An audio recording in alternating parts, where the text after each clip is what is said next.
Arrête Ousmane, arrête-toi. Jusqu'où ça va aller, frère? À ce rythme-là, on va te donner 2 Rolex par match. Ousmane, qu'est-ce qui t'arrive? Est-ce que le diable est venu te parler? Je ne sais pas. Je ne comprends pas qu'est-ce qui se passe. T'as déjà mis en 1 mois et demi plus de buts que toute l'année 2024. Que se passe-t-il, Ousmane? Qui est venu te parler, frère? Qui est venu te parler? Qui aurait pu croire qu'à 27 ans, tout le monde t'a traité de binoclard? Achète-toi des lunettes, achète-toi des lentilles, des loupes. Et mec, tu deviens le serial buteur. Tu deviens un buteur meilleur que Lewandowski, meilleur que Haaland, meilleur que tout le monde. Tu es en route pour le Ballon d'Or, devant Mobutu Junior. Tu vas avoir le Ballon d'Or.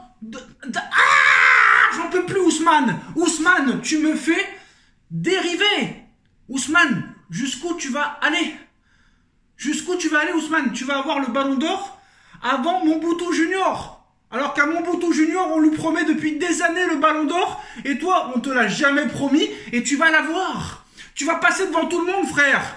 T'es plus fort que Rafinha. T'es plus fort que Yamal. T'es plus fort que Vinicius. T'es plus fort que Salah, t'es plus fort que Mbappé. Ousmane Dembélé a plus apporté au Paris Saint-Germain que Kylian Mbappé. Et oui, j'ai pas peur de le dire. Il se met même à copier Mbappé. Ça se trouve, c'est Dembélé qui a appris à Mbappé à marquer comme ça. Est-ce que vous avez vu le premier but de Dembélé?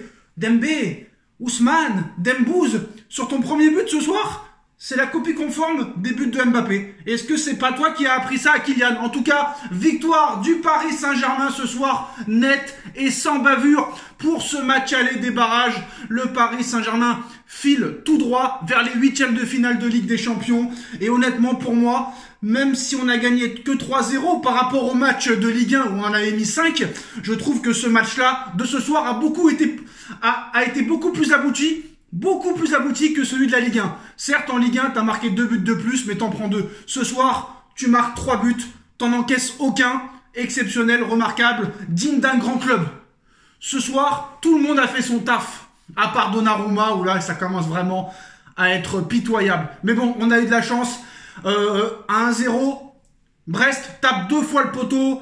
Mais tout ce qui compte, c'est que c'est un collectif. Cette équipe est une vraie équipe. Chose qui n'était pas le cas les années précédentes. Le travail de Luis Enrique porte ses fruits. Je sais ce que vous allez me dire, mais calme-toi, qu'est-ce que tu parles de Ballon d'Or, qu'est-ce que tu parles de victoire en Ligue des Champions, tu bats Brest, tu bats Stuttgart, il n'y a pas de problème, les gars. Rendez-vous dans un mois contre Barcelone ou contre Liverpool, il n'y a pas de problème, moi j'y crois cette année, j'y crois. Pourquoi j'y crois alors que les années précédentes, j'y croyais pas? Parce que là, tu as un vrai effectif, tu as une vraie équipe, tu as un vrai collectif, tu as un vrai entraîneur, tu as un vrai directeur sportif. Il y a personne qui se blesse, il y a tout le monde qui défend, il y a tout le monde qui attaque, il y a tout le monde qui joue pour tout le monde, il y a tout le monde qui est en train de progresser. Alors que lors des années précédentes, tu ne progressais pas. Sous Emery, personne progressait. Sous Pochettino, personne progressait. Sous Thomas Tuchel, personne progressait. Sous Christophe Galtier, personne progressait. Et là, il y a beaucoup de joueurs qui progressent. Le mec, il se permet de mettre Kvaratskhelia sur le banc. 75 millions d'euros, le mec se permet de mettre Kvara sur le banc. Quel entraîneur aurait eu les couilles de faire ça les années précédentes? Personne. Et Luis Enrique, son travail est en train d'aboutir. Franchement, tout le monde défend. Doué défend, Dembélé défend, Barcola défend, ça presse. À 3-0, Barcola, il fait mal les choses. Enrique le rattrape et lui donne de nouvelles consignes. Pareil pour Doué, pareil pour Dembélé. C'est ça qu'on veut. Joao Neves, qui est en train de prendre une ampleur au milieu de terrain avec Vitinha totalement incroyable. Fabien Ruiz, malheureusement, qui n'arrive pas à retrouver son niveau. Pacho monstrueux, et même quand il fait des erreurs, le mec arrive à les rectifier. Marquinhos, j'ai pas vu un Marquinhos aussi fort que depuis le match du Bayern en 2021. Marquinhos commence aussi à retrouver sa solidité défensive, et ça, c'est très très bon. Marquinhos, ça a été un rock ce soir. Enfin un clean sheet, ça fait plaisir. Hakimi, rien à dire. Nuno Mendes qui a retrouvé ses qualités défensives autant qu'offensives. Et ça me plaît beaucoup. Vitinha, il a été impressionnant au milieu de terrain. Vitinha est le digne héritier de Iniesta, j'ai pas peur de le dire. Non seulement sur la façon de tirer les pénaltys, elle est exceptionnelle, mais le mec, je sais pas combien de passes réussies. On n'est pas loin du 100%. Le mec, il a touché 600 ballons pendant ce match. Il est totalement incroyable, les gars. Et je pense qu'avec cet état d'esprit-là, honnêtement, on peut aller très très loin cette saison. On peut aller très loin. Moi, honnêtement, personne ne me fait peur. City ne me fait pas peur. Le Real ne me fait pas peur. Liverpool ne me fait pas peur. Le Barça ne me fait pas peur. Paris, en moyenne, sur les 7 derniers matchs, c'est 3 buts marqués minimum. Paris a marqué 27 buts. 27 buts lors de ces 7 derniers matchs. Donc c'est quand même assez incroyable. Et moi, Ousmane, il me fait rêver. Qui aurait pu me dire un jour que Ousmane allait me faire lever de ma chaise? Ousmane, il est exceptionnel. Et Ousmane Dembélé prouve que dans la vie, on peut toujours se transformer, se métamorphoser et évoluer et ne pas rester dans sa zone de confort. Ça, Ousmane Dembélé, depuis quelques mois, il montre à tout le monde que tout le monde peut évoluer à n'importe quel âge.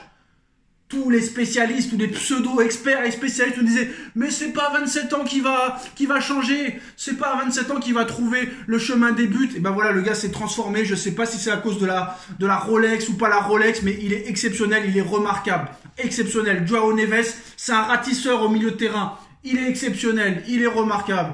Voilà, Dembélé a plus apporté au PSG que Neymar, Messi et Mbappé réunis. Oui, je signale bien au PSG, je précise au PSG, Ousmane Dembélé a plus apporté au Paris Saint-Germain que Messi, Neymar, Mbappé. Qu'est-ce qu'il y a? Et ben voilà, c'est tout. Le PSG a marqué 23 buts, vous vous rendez compte? 23 buts sur les 7 derniers matchs. Seul le FC Barcelone fait mieux. Donc maintenant, ça prouve que très clairement, on a des choses à faire dans cette Ligue des Champions. Le PSG remporte ce premier round face à Brest avec des buts de Vitinha, Ousmane Dembélé. Le Paris Saint-Germain s'impose largement contre Brest et prend une confortable avance avant le match retour la semaine prochaine contre Brest. Ousmane Dembélé, auteur d'un doublé. Incroyable. 24e ou 25e but de la saison pour Ousmane Dembélé. Attendez, on va retrouver les stats. C'est totalement ahurissant. Est-ce que Ousmane Dembélé peut être ballon d'or à la fin de saison? C'est une chose possible pour moi. Et ce serait totalement incroyable que Dembélé ait le ballon d'or avant Mbappé. Ce serait une dinguerie. Mais donnez-lui tout à Ousmane. Donnez-lui le ballon d'or. Donnez-lui le soulier d'or. Donnez-lui le FIFA The Best, donnez-lui tout, il est totalement incroyable et il est vraiment remarquable. Voilà, franchement, exceptionnel, franchement. Même Donnarumma en deuxième mi-temps, il a fait les arrêts qu'il fallait, alors qu'en première mi-temps, il a failli marquer contre son camp avec une relance au pied complètement catastrophique, mais voilà. En tout cas, Paris a tué tout suspense pour le match retour, même si je pense qu'il faudra prendre ce match retour au sérieux et encore montrer une démonstration, mais voilà, Ousmane Dembélé... Quoi qu'il en soit, Ousmane Dembélé, qu'on aime le Paris Saint-Germain ou non, bah c'est un autre joueur. C'est un autre joueur. À 27 ans, le mec, il renaît. C'est comme le phénix, il renaît de ses cendres. Alors voilà, on a les statistiques de Ousmane Dembélé cette saison. 28 matchs, 23 buts, 6 passes décisives. Et sur les 23 buts, les gars, 15 en 2025. 15 en 2025. Il a marqué 15 buts lors de ses 7 derniers matchs, si je ne me trompe pas. C'est totalement impressionnant. Remarquable. Voilà, quoi qu'il arrive. Dembélé en route vers le Ballon d'Or. Paris en route vers les 8e de finale de Ligue des Champions. Maintenant, il faudra prendre quand même ce match retour très au sérieux. Mais voilà, un Paris Saint-Germain remarquable. Un Paris Saint-Germain qui fait plaisir. Un Paris Saint-Germain qui est plaisant à voir jouer. On prend du plaisir. Attaque-défense, pressing tout-terrain, attaque directe. Regardez le pressing de Désiré Doué, le pressing de Joao Neves, de Vitinha, de Barcola, de Dembélé. C'est totalement ahurissant. Et ça, à l'époque, personne ne le faisait. Personne ne défendait en attaque. Là, tout le monde attaque, tout le monde défend, tout le monde récupère. C'est exceptionnel. Franchement, bravo. Là, il y a un état d'esprit. Et je pense que d'ici un mois, on sera prêt à rencontrer des équipes du style Barça ou Liverpool. De toute façon, on va tomber contre une de ces deux équipes-là. Mais Dembélé, ce qu'il fait, c'est remarquable. L'année dernière, sur toute l'année civile 2024, le mec a marqué 13 buts. Là, en 2025, on n'est qu'au mois de février. En début février, déjà 15 buts. C'est totalement ahurissant. En 43 jours, le mec a battu son total de l'année 2024. C'est totalement exceptionnel. Le système de jeu de Luis Enrique, maintenant, est presque parfait. Maintenant, il faut juste réveiller Donnarumma pour qu'il soit concentré de la première à la 95e minute de jeu. Enchaîner les clean sheets, parce que c'est bien, tu as fait un clean sheet ce soir, mais il faut les enchaîner. Faut pas oublier que Brest tape 2 fois le poteau et que voilà, il y a 1-0 quand Brest tape 2 fois le poteau et que 1 partout, c'est peut-être plus le même match. Donc voilà, continuez à être sérieux, continuez à prendre les matchs les uns après les autres, ne pas prendre la grosse tête, ne pas prendre le melon, ne pas être suffisant, ne pas être nonchalant. Et si on continue dans ce même état d'esprit-là, il n'y a rien qui pourra nous empêcher d'aller le plus loin possible dans cette compétition. Parce que je pense que, vu ce qu'on monte sur le terrain, on peut regarder tout le monde entre deux yeux. Honnêtement, j'ai pas peur de le dire, j'ai peur de personne. Et je pense que Enrique est pareil, a peur de personne. Comme quoi, il faut être patient.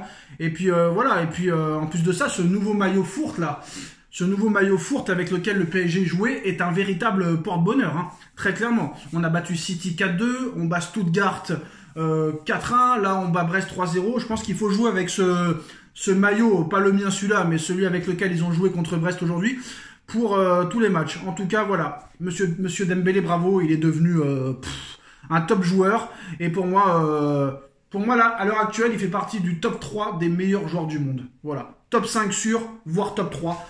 En route pour le Ballon d'Or, en route pour les 8e. Dites-moi en commentaire ce que vous en pensez. Victoire du Paris Saint-Germain, 3-0 ce soir face à Brest pour ce match aller des barrages. Match retour dans 6 jours. Et allez Paris, à jamais, à jamais.